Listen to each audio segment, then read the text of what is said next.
Hello. So we are sending a lot of notifications through Directify when somebody, for example, submits the listing to your directory, or when you invite someone to Directify as a manager, etc., or when the listing is published, and all that emails are being sent from Directify email and from the name. So now you are able to connect your own email provider and send the emails through your email provider. So they will contain your email, your from name, the one that you choose, etc.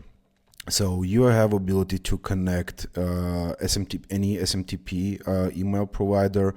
You can connect Mailgun, Postmark, SES, or Resend for now, and you are able also to connect the from name and from address.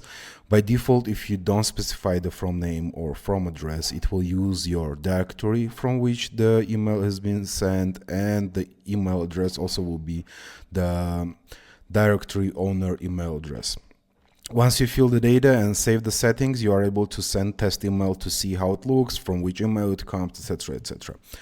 I hope you find this feature useful. Cheers.